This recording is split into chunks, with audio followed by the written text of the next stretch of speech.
Well, folks, for welcome to the next series featuring our guest here, Jason Casanova, who is an aspiring doctoral student over at University of Georgia. Awesome in Augusta, right? Athens. Athens. So University of Georgia at Athens, and uh, and we welcome Jason Casanova to the International Euphonium Summit with his first rendition of his minuet, and we welcome to you to the platform.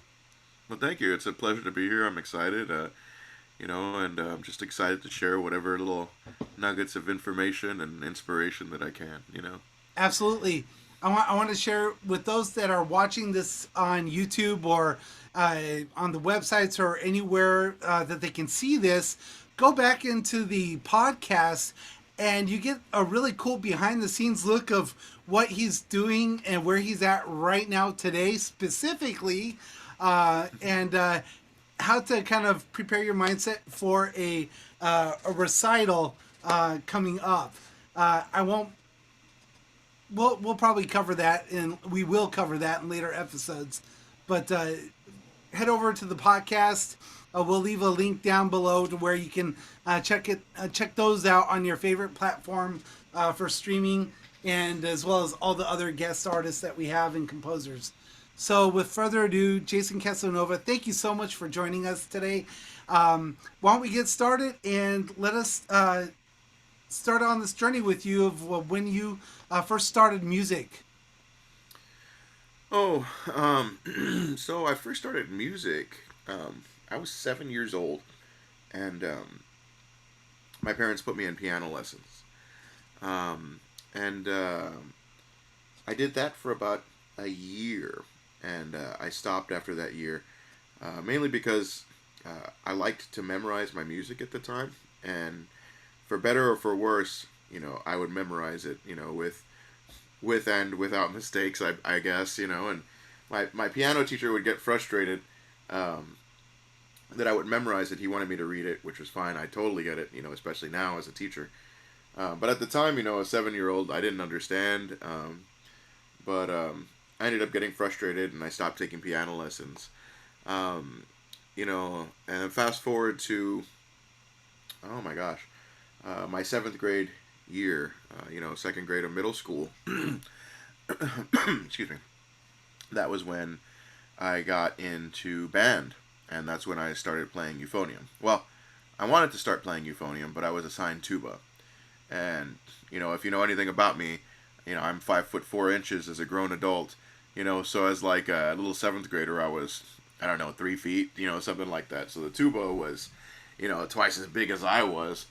And I just wasn't really wanting to play the tuba. My brother had played euphonium when he was in middle school and high school, and that was something that I wanted to play too.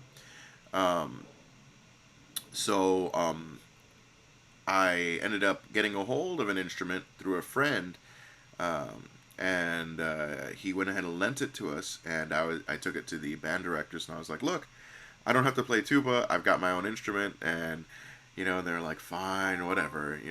And that was after they had originally told me that I had lips for playing tuba. So I couldn't play euphonium, and so they kind of buckled under that little bit of pressure that I put on them, and they allowed me to play euphonium. So yeah, that's when I first started really getting into music. Was about seventh grade. Yeah, when I was about 11 years old. So, what was it like when you told your parents that you didn't want to continue piano lessons? Well, they could see that I was frustrated, and that I was kind of not enjoying piano, because my teacher was kind of getting on me, and I was not enjoying that so much, and I kind of wanted to do my own thing, and they didn't want to necessarily put me in something that I wasn't enjoying, because they didn't want to waste the money, what little bit that it was, and so they were kind of okay with it, so they understood. My dad's always been a little bit of a lead his own way and kind of do his own thing kind of person. So I think he probably understood more than anybody. So Um, so yeah, so they were okay with it, and I think deep down they knew that I would do something with some music somewhere, because I was always singing and humming, and then when I started to learn how to whistle, like I was whistling everywhere, and so yeah, so I think they knew that somewhere along the lines music would fit in, so they So, were okay with it. are your parents musical in any way? My mom wasn't. She enjoyed listening to music. She enjoyed singing along with music when she knew the words, or humming along with it when she didn't. My dad actually played clarinet in, I believe, middle school and in high school. Um, so, but he didn't play all the way through high school. His oddly and interestingly enough, through his stories, his high school band director, I guess, didn't like his attitude because my dad, like I said, my dad was very hard headed and wanted to do things his own way, and ended up kicking him out of the band program when he was in high school. You know, and my dad remembers that to this day. And then fast forward to when I was in college. Um, we go to audition for undergrad there at St. Mary's, and my dad says, I recognize that guy that was in there in your audition. Oh no! Oh no! and, Did you feel and I was that? like, yeah, and I was like, oh, well, what are the chances, that you'd actually know him? I mean, this was, 30 years ago or so if anything. And then so we get there, and it was after, I think, like our first concert that he went to, and he was like, I remember that name now. Like he saw the program. He was like, I remember that name. He was my high school band director. and, and I was like, you mean the guy who kicked you out of band? He was like, yeah. Don't tell him about that. Because my undergraduate, the director, he liked me. He liked me. He liked my playing and everything. He total complete 180, I guess, from my dad. Um, so yeah. So we never said anything about it, and I so wonder. that I wonder if your director knew that was your dad. I wouldn't doubt it. Or maybe had some kind of like a, hey, I recognize that guy.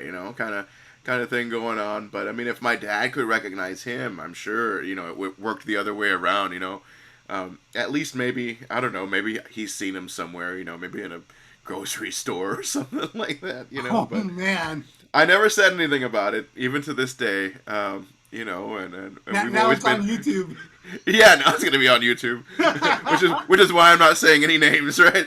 But if you know me or my past, then you know everything, So, um, but yeah, I think every once in a while I always wonder about going back and being like, hey, you know, um, The funny thing my is, my dad, you kicked him out of bed, no hard feelings. so, so I don't blame you. right, man. I can't wait to dive into that on the next minuet that we're going to cover here. But as far as what's the age difference between you and your older brother? We were 7 years apart. 7 years Yeah, apart. yeah. So basically, when you started piano, is when he kind of picked up euphonium. Yeah, just about. Yeah, about that. I guess a couple of years earlier, because I remember this was before I even, maybe a year or two earlier, because I remember before I even started piano, was when he would bring his instrument home from middle school, and I saw it. It was shiny, it was cool, and it sounded neat. He was making cool sounds on it. And I always wanted to try it, and I begged him, begged him, begged him. He never wanted to let me. Then my mom comes in when I'm practically almost crying, and she's like, Jimmy, let him try it out, just shut him up, and so he let me try it out, and of course, I sounded like a dying yak or something, like just completely horrible, and he was like, yeah, there, you tried it, like get out of here, and I knew it sounded bad, and especially from his reaction, I knew even more that it sounded bad. And I always wanted to try again, and he never let me. Oh, And so it was by the time that I got into seventh grade and band myself, I was like, I'm gonna make this happen. I'm gonna go back and I'm gonna try it again. Um, and when I did it, I got the instrument and it was, so that's what was history.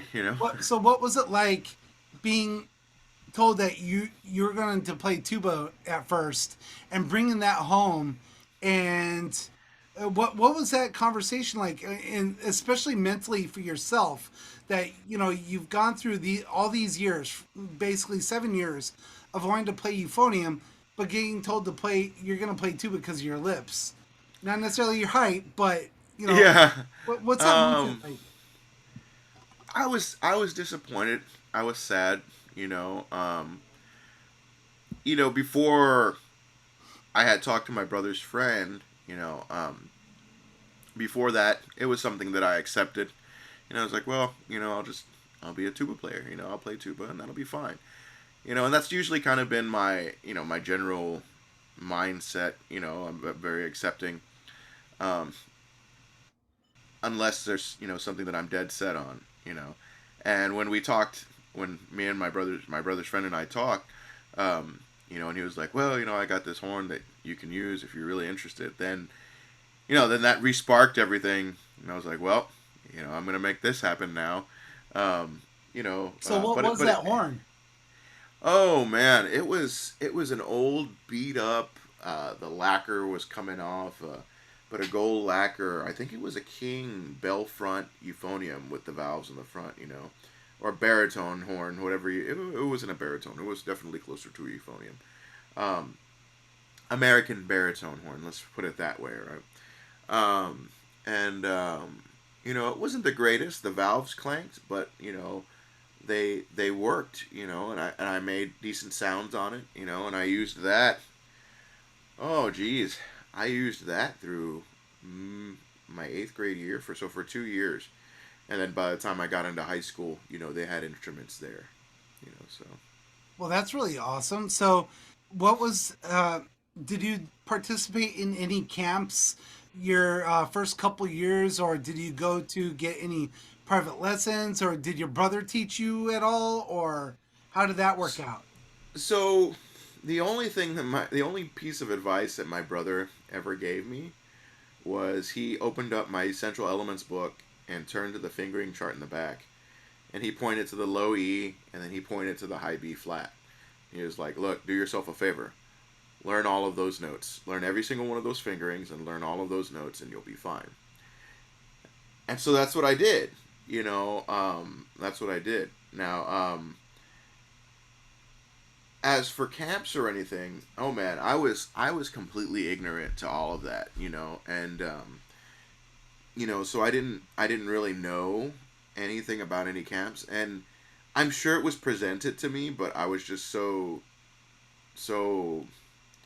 dumb, just ignorant to everything that I just didn't remember or anything like that. But at the same time, that was during a period where my parents were having a little bit more of a financial hardship too. So even if I did know about it, the likelihood of me being able to attend was slim Slim. to none. Um, so I didn't actually attend anything. My first actual camp for music that I attended as a participant wasn't until back then it was the IEI, International Euphonium Institute, but now IET Festival, hosted by Adam Fry, and that wasn't until, oh geez, Many years later. 2000, yeah, 2009, no, 2008, when I was about to graduate from undergrad, Wow. But before that, I did help participate. I did help with the what was it called? The San Antonio Brass Camp. Oh, But I helped out with that. but But that I was during wasn't a your undergrad, participant. right? Yeah, that was during my undergrad. That I wasn't a participant. I was more of like a what's it called? An intern, a camp intern. But by that time, I was already making good sounds on the instrument and everything. So Right. So, um, did you take any private lessons during high school? no, no, not until I want to say a month before I graduated. And by that time, I learned who my private lessons teacher would be there at St. Mary's, and I started taking lessons with him. And by that time, my dad was in a little bit better place financially. You know, he had his own business and stuff like that, so he was able to do a little bit more for me to help me out. You know, but before that, you know, if I ever had any questions, um, I would go visit my middle school assistant band director. His name was Abel Cortinas, or Cortinas, you know, if you're Spanish speaker. And It wasn't until I want to say my senior year in high school that I found out how much of a big name, you know, he was. You know, I remember being in, I think it was the one of the district bands in San Antonio, or maybe the region band or something like that. And I remember Gary Rosenblatt, he was our conductor, and it was me and my friend Matthew Morellis, and we were sitting down playing, and he called us up during one of the breaks. He was like, "Man, y'all are pretty good euphoniums." He was like, "Do y'all take lessons?" And we're like, "No." Well, who are your teachers? And we told him. They're like, "Well, what about your middle school teachers?" And they're like, "Oh, you know, Fernando Villarreal and Abel Cortinas." He was like, "Abel Cortinas? Oh, you know, he's one of the best euphonium players in the country." And my friend Matt and I, we kind of looked at each other. We were like, "No, like, are we talking about the same Abel Cortinas?" And you know, and he's like, "Oh yeah, he was one of the best euphonium players in the country. Like, go talk to him." You know, it wasn't until a bit later we went to go talk to him, and we asked him. He was like, "Yeah, you know, this guy, you know, this conductor in our band, he said that you were one of the best euphonium players in the country. Like, is there something you're not telling us?" And he was like, "Well, you know, when I was younger, I was the principal euphonium in the Army Field Band." And I was like, "Well, geez, like, you know, you think that could have been something you told us, like, you know, when we were in middle school?" And this whole time, I mean, you know, it's going on like 7 years. I had no idea, you know, and you know, I just And you thought it could was have just been a making private lessons for the whole well, time. well, I mean, you know, just me being a dumb, like, you know, kid, like, you know, I didn't know what I had in front of me, and you know, and anytime he would say something, I was like, "Yeah, okay, yeah, yeah," you know, you know, I just, you know, I felt so horrible, but he was just always so humble about everything, you know, um, uh, you know, so we never knew how great of a player he was, and I remember going through undergraduate, I would play with him in one of the local municipal bands, and I remember just being in awe of his greatness and his accuracy and everything, you know, and just being like, "Man, I want to be like you one day." And he always used to say like, "No, I want to be like you," and it's like, "Oh, be quiet," you know, like, Yeah. you know, but no, I never, I didn't take lessons So, until what- about. so would you, listening to this part of your story, would you kind of, was that your first like realization of you when you said that to him? Was that kind of your way of owning that identity of being a professional euphonium performer, Um, well, or you that know, start of it? not necessarily. I just, when he told me that, it really like opened my eyes and made me, you know, like feel bad about like not taking more advantage of him as a teacher and as a euphonium performer, you know. But at that time, I was still very much centered on being like a middle school and high school band director, you know. So probably more at that time, it made me think like, oh well, I want to be, you know, a band director like him, you know, like a great player, but you know, humble, you know, you know, and not mean to the kids or anything like that, because that's how he was. He was just always so nice and humble. Um, so that did kind of push me in that direction, you know, as to be a future, you know, inspirational teacher, you know, but not necessarily as a performer. Um, no, I mean, you know, the I guess the thing that got me, that really spearheaded me into wanting to be a performer was, you know, listening to Dr. Brian Bowman and Robert and Nicholas Childs. I remember hearing those recordings when I was younger, and buying them at the TMEA convention, Texas Music Educators Association convention there in San Antonio. I remember hickeys would come and bring all their CDs, and that's when I would buy their CDs. Hearing them, that's what really like made me think like, oh man, I wanna play this thing professionally. Like that's what I want to do. Like I want to sound like these guys, these great players.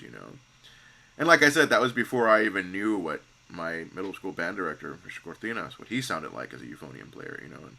And he could sound just like, I mean, any of them. Like, and he's super great. So yeah.